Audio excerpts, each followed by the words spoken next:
3, 2, 1. The season is over. The nukes are in the air. Hot start.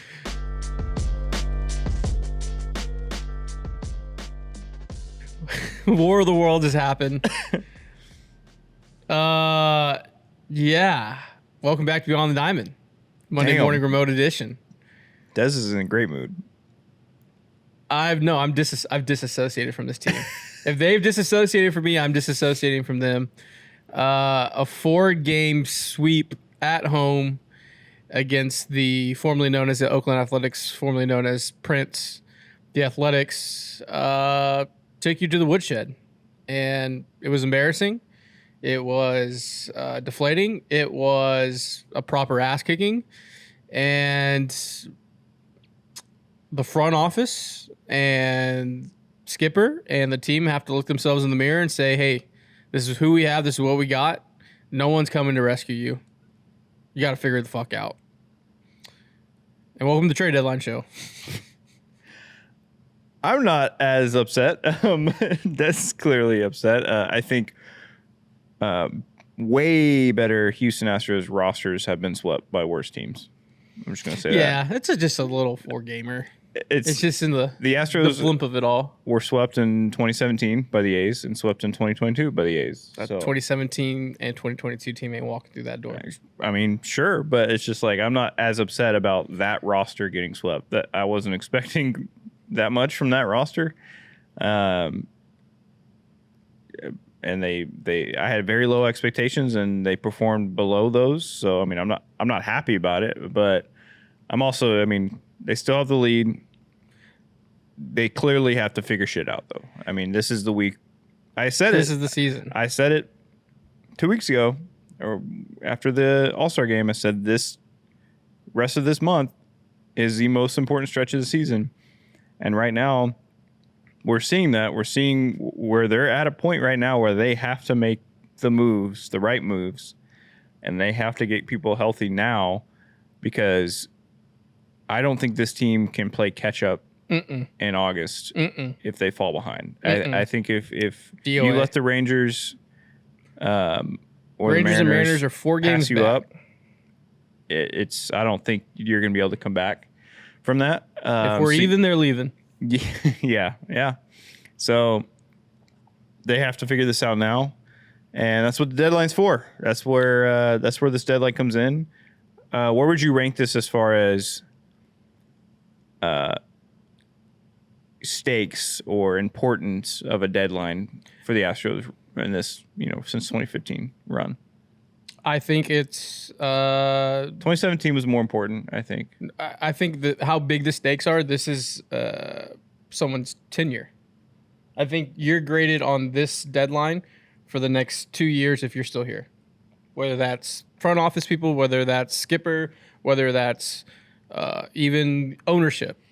I think you're at a crossroads year. Yeah. And this is how big the stakes are. And then where we're at right now, would you rather them go big on this year?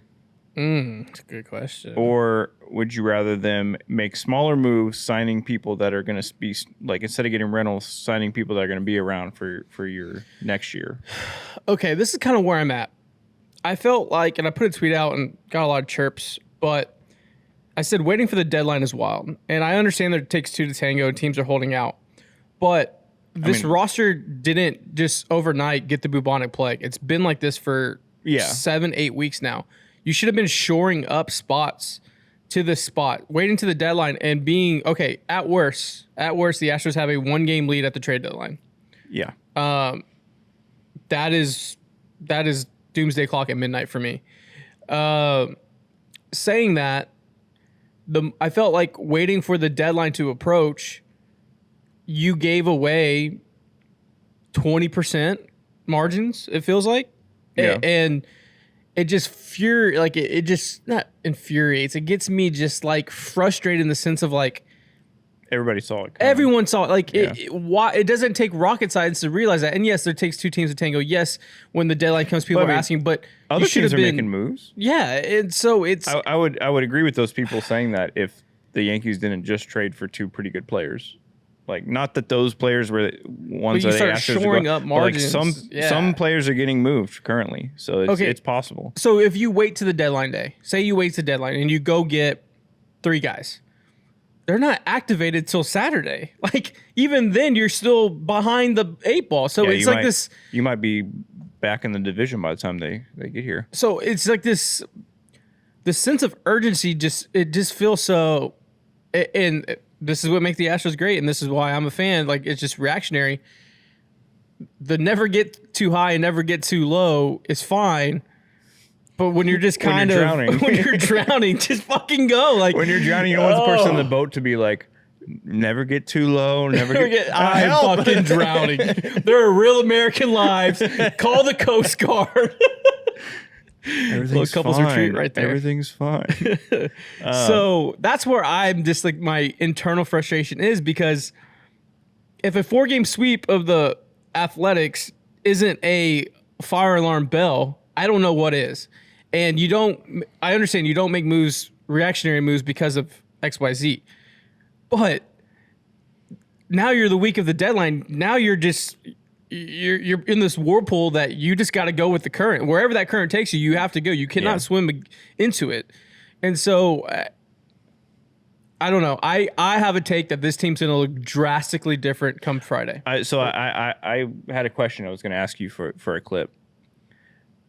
Of the 26-man roster currently, over under, let's say this time a week and a half from today, to give a little time for some of these injuries as well, not just the deadline. A week and a half from today, over under 5.5 players swapped. I'll take 10. Yeah. I think it might be the most drastic difference between a week and a half, because a week and a half from now, you could have Melton back, you could have Pena back. I don't think Jacob Milton's going to be a Houston Astros this time next week. Well, yeah. He could be traded. But if he's traded, that player is on the team, so that slot is still coming. Apparently, what was it, Eric Getty? They said he's going to make one more rehab start, and if he's good, he's back. You have other pitchers, and then you have all these trade deadline potential acquisitions. So this team's going to look drastically different a week and a half from now, and I'm hoping that it's enough.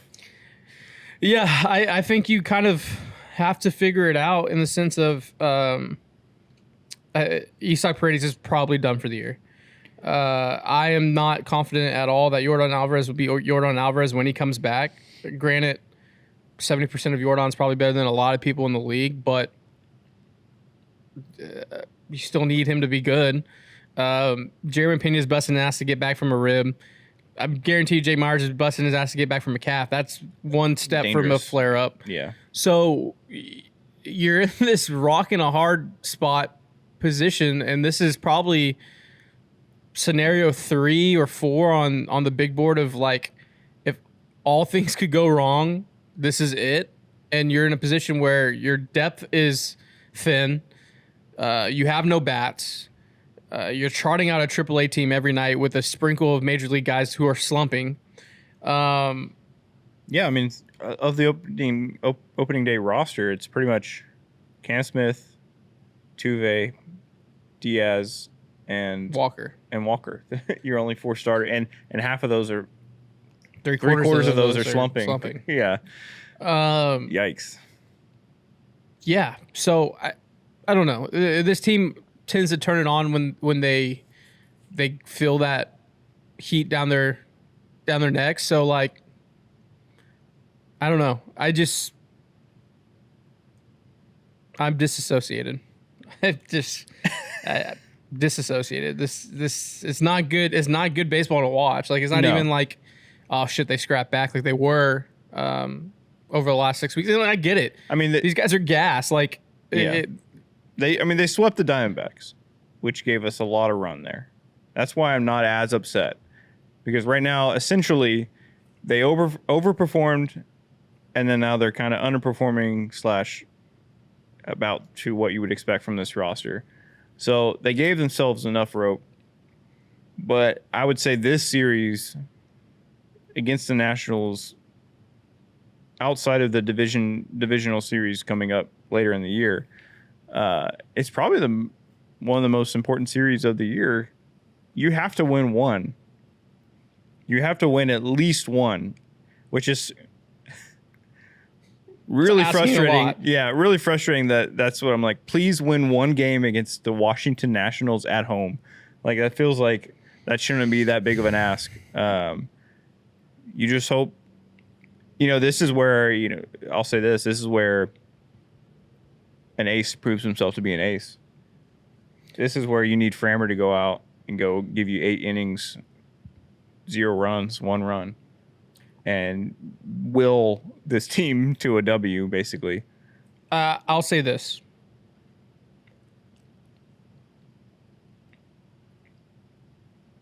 I'm going to appreciate this start from Framber Valdez more than any start he's ever done. Okay. Because it might be his last as a Houston Astro. Where are you at on that meter? Man. 50-50. Damn, that's way higher than I thought.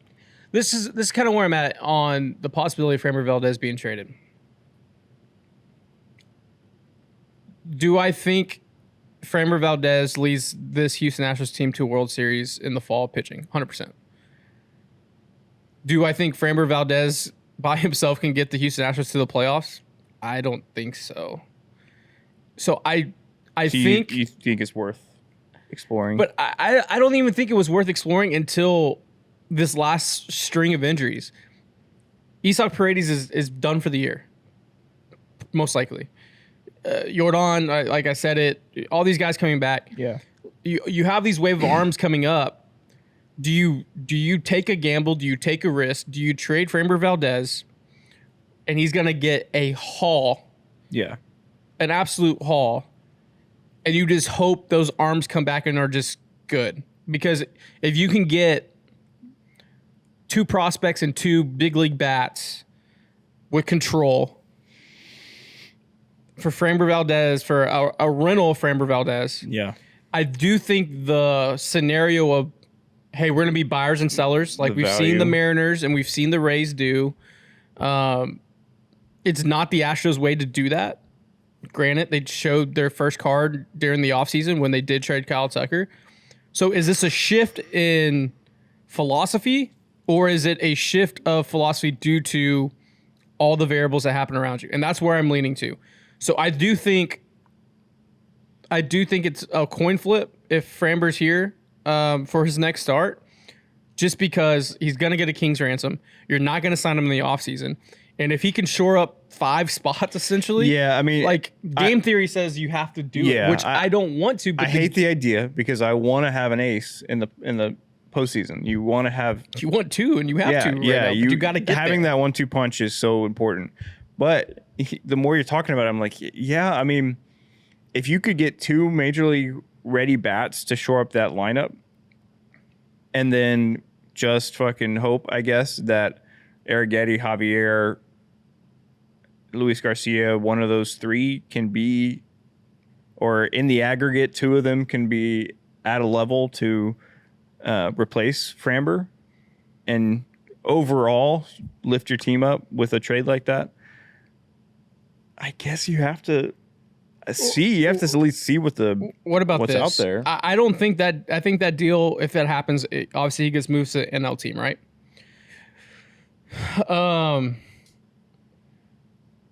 In theory, I would say the Braves, but the Braves are out of it. Do you go knocking back at the Cubs' door? Do you go knocking to the Phillies' door? Hell, do you go back to the Mets? Hey, Mets, like, this gets you a front. I think the Mets may be a player here. Do you go to the Brewers? Do you go to the Dodgers? As much as I hate saying that, you go to the Padres. You can get a lot out of Preller. You just got to ignore his texts and phone calls. He'll give you Fernando Tatis.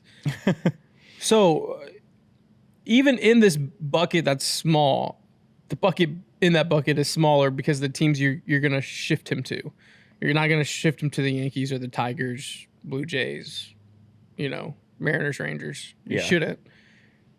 So where do you go? Yeah, in theory, I would be like, hey, here's Framber Valdez to the Braves. Give me Ozzie and Michael Harris. But why would I take a rental at 44 and 60?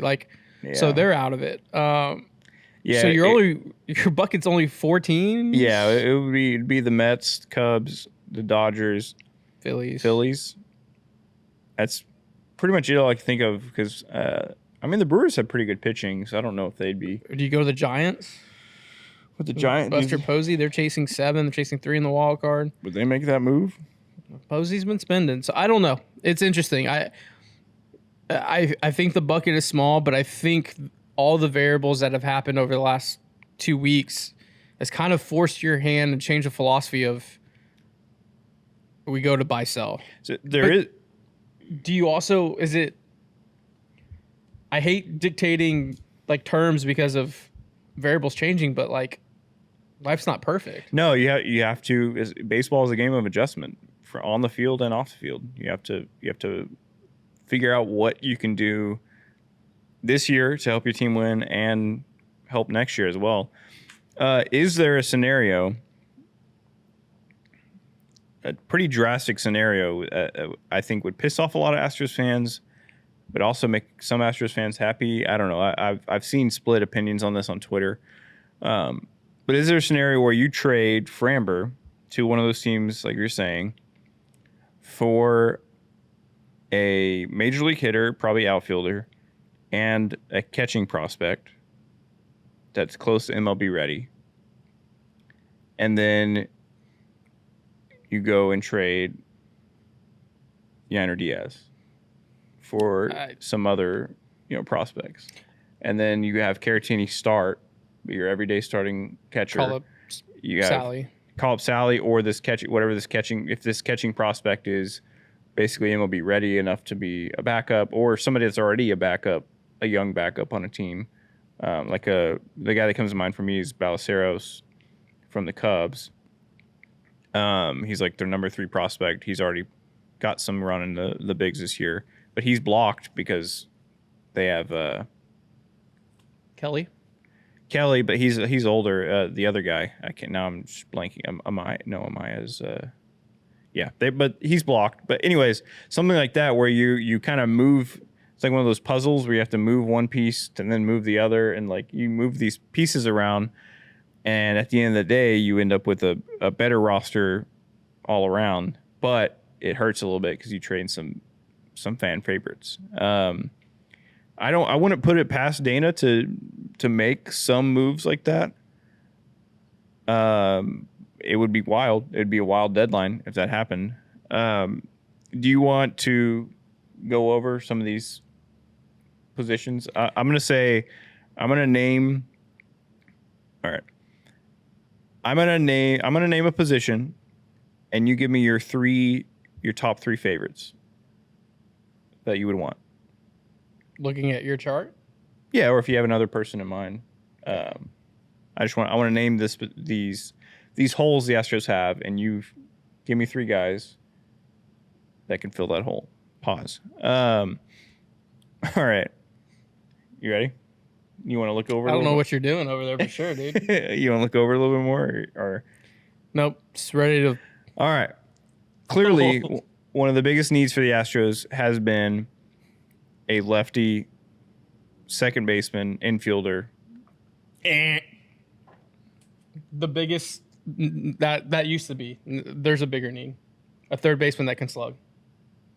Sure. But we're just a second. Brandon Lowe's not getting this team in the playoffs. You need You need bops. Okay. You need boppers.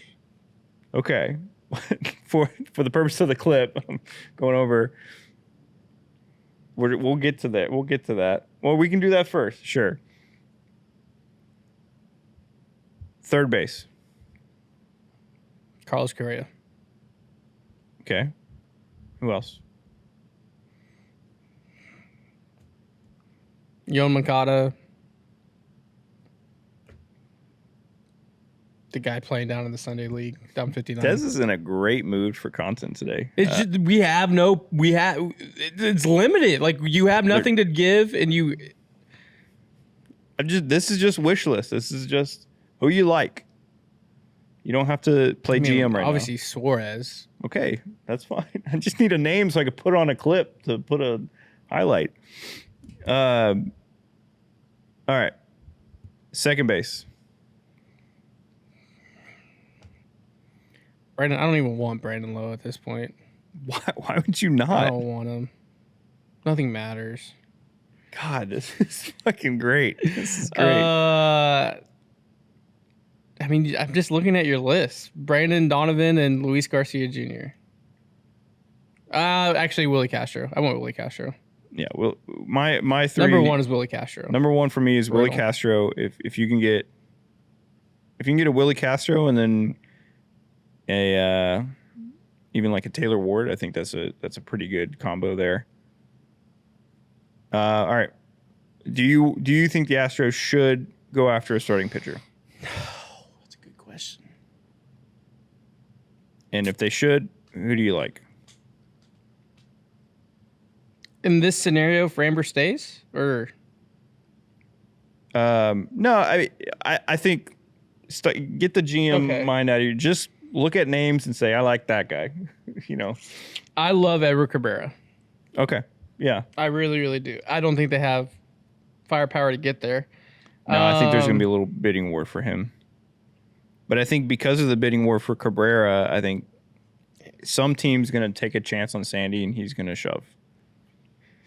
Maybe not this year, but once they get an offseason with him next year. I do think one name that's, man, I mean, Mitch Keller seems like an Astro, especially with Lugo out, but the Cubs today said they would open up Owen Cassie for Mitch Keller, who's a top 10 prospect. I'm iffy on Mitch Keller. He's owed a lot. Is it? His contract is kind of wild. Forcing super sliders.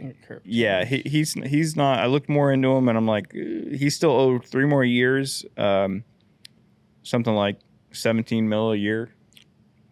So I don't know if he's worth that, which is why I'm like, I'd rather another team that is looking for a starter spend their load on him so we can get. I do think your boy could be a Houston Astro. Hauser, I feel like is the best fit. He's a rental. Yeah, because I think as far as pitching goes in general for the Astros, I think anybody they get should probably be a rental because they have all these guys coming off of injuries. And I think you can, in the offseason, go for somebody with a little more longevity. As far as starting pitchers, I would say Cabrera would be your number one. Sandy, I wouldn't mind taking a run on. My thing is, I wouldn't want to go get Sandy, but if the Astros went and got Sandy, I would say, okay, they recognize something that they can change because his stuff is still there. If you watch him pitch, he's still throwing 98-mile-an-hour sinkers and nasty sliders, but he's just something with pitch selection, pitch location, mechanics, tipping, something's wrong with him that I think can be fixed. What's up? 13 minutes ago, Jeff Passan. Philadelphia Phillies star Bryce Harper stood nose to nose with MLB Commissioner Rob Manfred during a meeting last week and told him to get the fuck out of our clubhouse if he wanted to talk about a salary cap. Sources told ESPN. Good. That lockout is going to be a year long. Yeah, it's going to be. No baseball in 2027. Yeah, the owners are going to push for a salary cap, which is the worst thing possible for baseball. It's only good for the owners, literally. Only good for the owners. Yeah. There goes. There goes 3,000 for Jose Altuve. Oh shit! I didn't even think about that. There goes 500 for Trout. There goes 550 for Judge. There goes a lot of Hall of Fame. They've already missed 1 year. They've already missed 1 year. Yeah. Golly. Sorry. All right. So the Astros for pitching, we went over starting pitchers. One guy I really like, I think the Astros should go get. I think there's a world where, hopefully I can come back and clip this, where the Astros go and make a trade for Kyle Finnegan and Luis Garcia Jr. from the Nationals, who they're facing this week, which is very common for the Astros to do a trade with the team in the other clubhouse. Kyle Finnegan He's a free agent next year. He has a 4.50 ERA, but I was looking to his peripherals. His slider has a .091 expected batting average against. But he only throws it. It's his second most thrown pitch, but his fastball gets like fucking shoved against.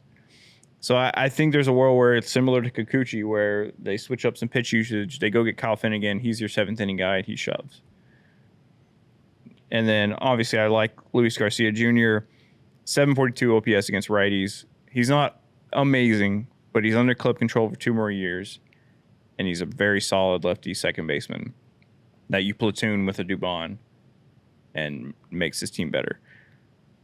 We'll get more into deadline stuff. I just made this spreadsheet. We're going to keep adding names, and we're going to have a long couple streams this week. Do you think, how many of the big league squad right now is gone? If I set the over under at 4.5 players By the deadline? Yeah. By Friday?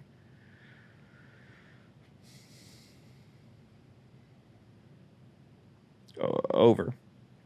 But I think it's like 5. It's like 5 or 6 Because you got to think there's guys that are up from the minors that would be. I think whether Melton gets traded or not, he's up by Friday.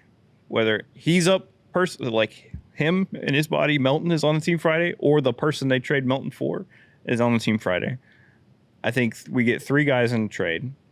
I think it's at minimum 2 bats and an arm. Who the caliber who that is, I don't know.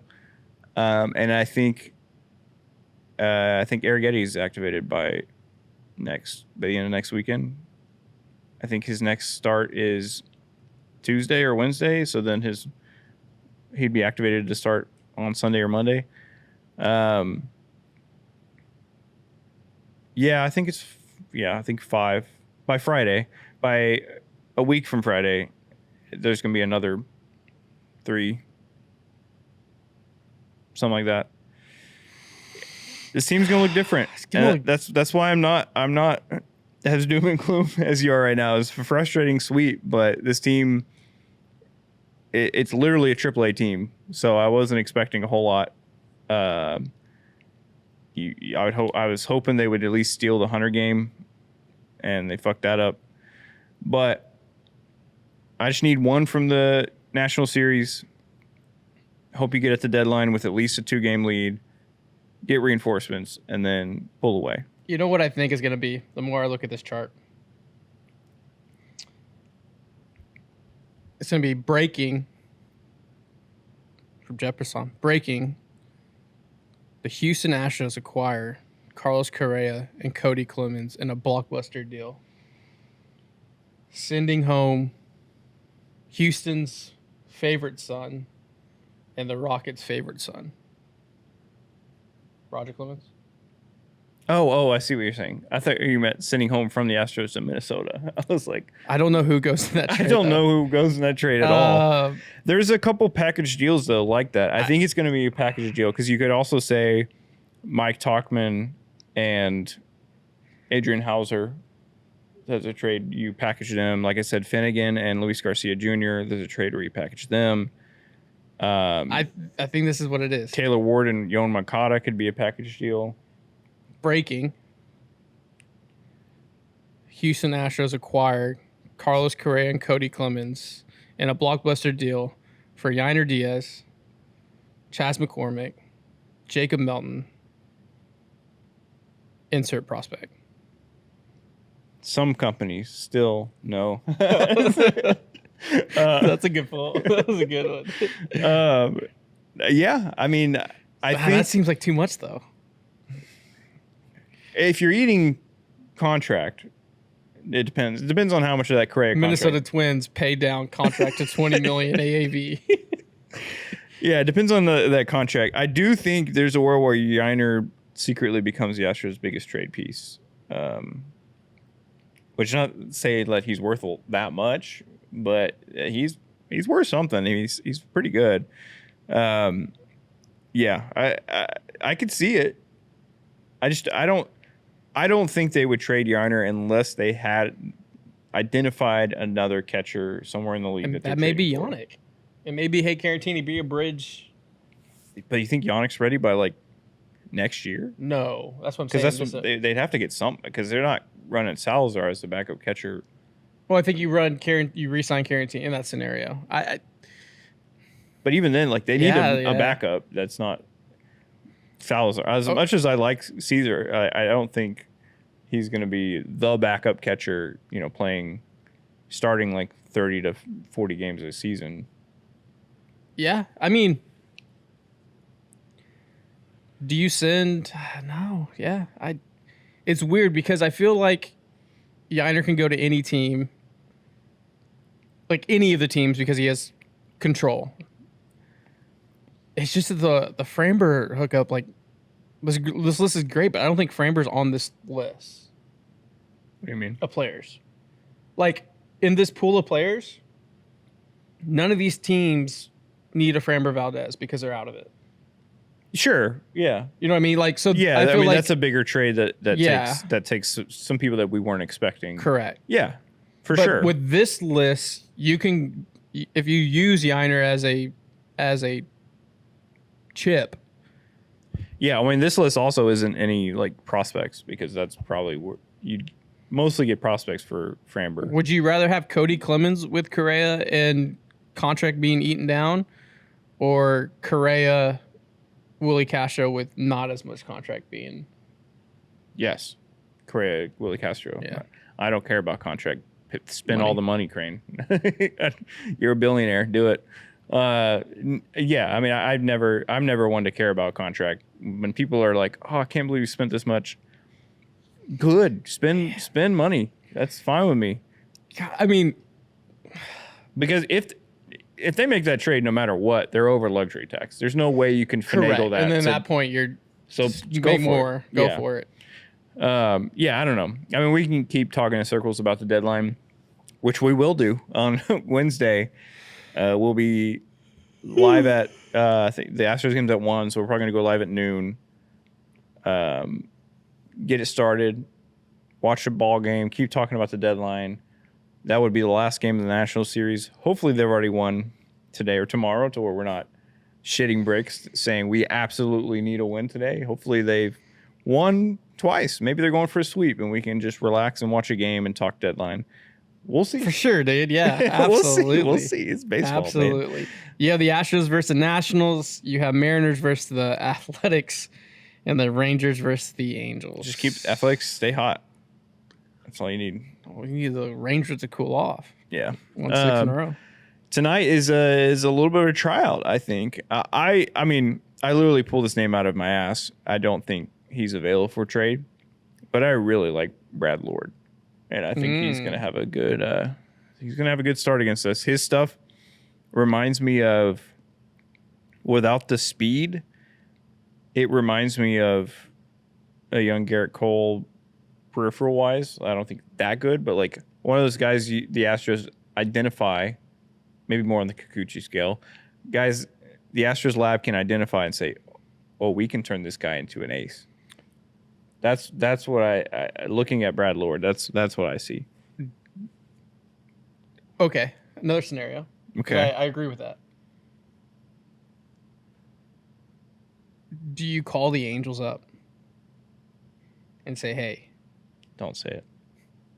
Whether it's Yon or Taylor Ward. Okay. Okay. What's Kikuchi's price? Oh, okay. I'm not talking. Oh, you think I was going trout? Yeah, we're not going trout. You're like, hey, let us take that off your books. Yeah. We're over the Lux tax. I would say I'd rather do that than spend on Correa. Okay. That's I don't like the Correa. I'm going to just say it. I don't like the Correa rumors. I think that's such a wasted. Dude, he's going to wear the H-Town versus everyone tank top. Okay, and you're going to fall back in love. I love him. Instantly. I wouldn't be mad about it, but I'm just saying. It's very looking at Verlander 2.0. I know. Looking at his stats and how he's been I performing, know. I'm like, I don't think that is like the solution, and it would be billed as the solution, the big move, but it wouldn't. There's better moves that I think could be made for less. No, I agree. I like Kikuchi. Give me Kikuchi and Moncada, and I'm happy. I think you still need maybe one or two more bats on top of that. But Moncada's been pretty decent. 843 OPS against righties. That's my thing. I've been saying you own. No, yeah, you have been. My thing is I don't need the Astros to go get one big bopper. Yes. Give me aggregate. Give me guys that you can platoon. I think that's where we both fall. Give me a lefty second baseman that you can platoon with Dubon, because Dubon is like a 777 OPS against lefties. So you give me a lefty second baseman that has a good OPS against righties. There you go. Solution. Your second base is solved. Preferably it's a guy that doesn't just play second. He can also play third. He can also like bounce around. That's why Willie Castro is such a great pick, because you can platoon him whether you're facing righters or lefties. You can have him play second, or you have Dubon play second. You have him, switch around, whatever. There's solutions there. The more I look into it, the more I'm like, okay, I thought it was barren. Everybody keeps talking about, there's nothing out there for the Astros. I think there are solutions there. I don't know how aggressive they're going to be with it. With how they've been performing. That's the question. Is Jim Crane going to be willing to go over that luxury tax if it's not, somebody like he really wants? See, that's where I think it all lies. The crux of the cruxification. Is the Crane crux? The Crane crux. This is where I think it lies, because I think you're spot on.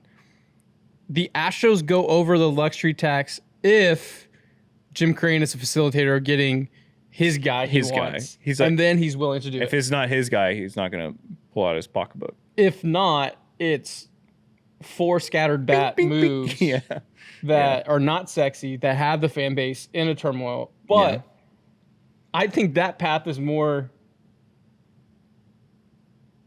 could be just as successful as getting Crane's guy and then blowing through the Lux tax. Yeah. Because I think you can get there with 4 bats. Well, especially but you got to hit on all 4. If you moved a guy like Framber, like Lance, like a guy with some money on the books this year. If you move somebody like that, that gives you a little bit more wiggle room to make those small. Even if you move like a guy like Lance with, what is he, 17 mil? Mm-hmm. If you moved him for a guy that's like 13 mil, and it was some sort of swap, but this team, whatever the scenario is, this team likes the move. You would do something like that to free up enough space to make all these moves. It's complicated. Like I said, we could spend all day going in circles about this. We will be live Wednesday at noon, trade deadline stream all through that game, and then probably till, I don't know, 6. Like, we're not going to go all night, but as long as if the stove is cold, then we'll probably call it. But if things are happening, we'll keep going. What if there's no moves? Like, for the Astros, or just at all on Wednesday? This is a clip right here, since I soured your other clip. If you were giving a pie, okay, like a percentage pie, like on Microsoft Word, like a pie chart. Yeah. Pie chart. What would you allocate for splash move, substance move, no move? I would say no move is 15%. That might be high. They're gonna make a move. Okay, let me say that. A minimal, let's say no move, minimal move, like where it's like barely a difference. Like where Dana comes out on Thursday, his press conference, like, hey, the market was too drunk, the asking prices were too high, we didn't want to operate in this. We got, we think we have the team on the field that can win. We have reinforcements coming back. Astro fans, stick with us. Where it's just like a one. It's I'd put that at 35%, 35%. Okay, 35% one minimal move, 15% no move. That puts you at 50. You have 50% to play with. Yeah, and then I'd say probably 20% they make like 2-ish moves. Okay. And then 30% they make 3 or more moves. So your highest rated pie chart is a minimal. Yeah, I'd say I'm about 50-50 where they say that, where the market's whatever, or they go big and they make 3 or 4. I'd say I'm 5% then they make a splash move. I don't know where that goes in there. You're at I don't think they're 105%, making one splash move. I think that it's going to be nickel and diming little moves, like solid moves, but like I said, like a Luis Garcia Jr., like a Cody Clemens, Mike Talkman, Finnegan, like some of these guys that make the team better, but they're like you said, as most Astros fans are going to go, what? Like what? How? What? Who? You're not going to get, Brandon Lau. You're not going to get Ryan O'Hearn. Like as much as those big names have been, those names made rumored sense 5 weeks ago. Yeah, I mean, what I said after the All-Star game, I said, when you get to the deadline, are you going to be worried about plugging the holes in the boat, or are you going to be able to put turbo in the motor? We're plugging holes in the boat. The boat's sinking. At this point, you have to plug holes. You have to get 4 a little bit above average guys, rather than being able to go say let's go get one bopper that you plug into the top 5 of the lineup. Unfortunately, that's what it is. You need to fill 5 through 9 more so than you can go get a guy that's your top 5. Unfortunately, after everything that's happened, Paredes got the worst injury, and that really fucked things up. That was the banana in the tailpipe. Yeah, that really fucked things up. But we're gonna let you go because we could just keep going on the roller coaster of emotions and optimistic and pessimistic and running in circles. But simulate to the trade deadline. Yeah, that's why if I was in Dynasty right now, I'd be like, I don't. Who simulate to the cares trade about deadline? This National Series? Yes. Get me to Wednesday. I'm excited for it. Let me ask you this. Where is your 1 through 10 meter on waking up Friday happy with where the Astros are? That's a lot to ask with the state you're in right now. But think forward to Friday. Think forward to what could happen. You wake up Friday. What's your 1 through 10 meter on happiness on where the Astros roster is at?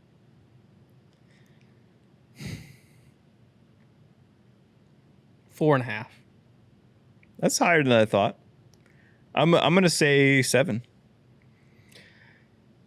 I think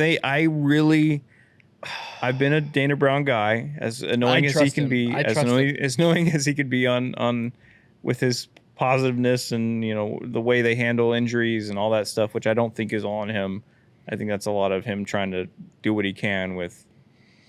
Yeah, no one has a break the glass plan of like, hey, this is what you do when you have 18 players on the IL. Yeah.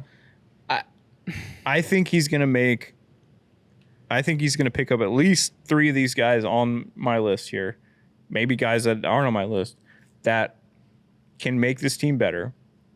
And then you wake up Friday and you say, oh, we got this guy, this guy, this guy. We have Pena coming back next week. We have whether Melton's traded or not. We have Melton coming back. We have Arrighetti coming back. I don't think Pena comes back till the Boston series in Houston. So the second week of August. Sure. I mean, I think it's somewhere in that window. Yeah. I mean, the way they're talking, I think he would be going on a rehab assignment. Hopefully next week. End of this time. Yeah, end of the first week of August. Yeah. Yeah. So that is about right. But either way, like you're getting Pena, you're getting Pena back. You have these guys added to the roster. You still, after all of this, the Astros still have one of the easiest schedules remaining in the league. So all they have to do is take care of their own business and play above 500 for the remainder of the season. So you shore up that roster. You wake up Friday with a decent roster and guys coming back. I'm feeling better. Okay. We'll see. See. Friday we'll go get some food and talk about it. Yeah, we'll head over to Big City Wings, Houston's Wing Joint, Paul's Wing Joint, 14th location. 14 locations. 14th.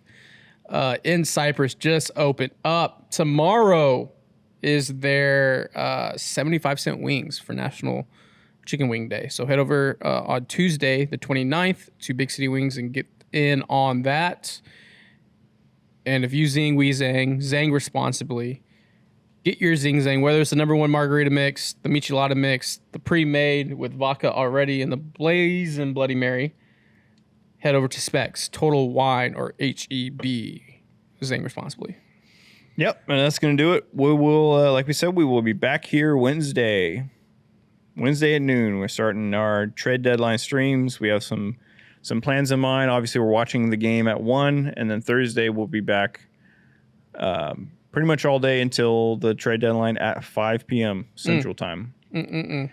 So hopefully we'll be with you when it happens.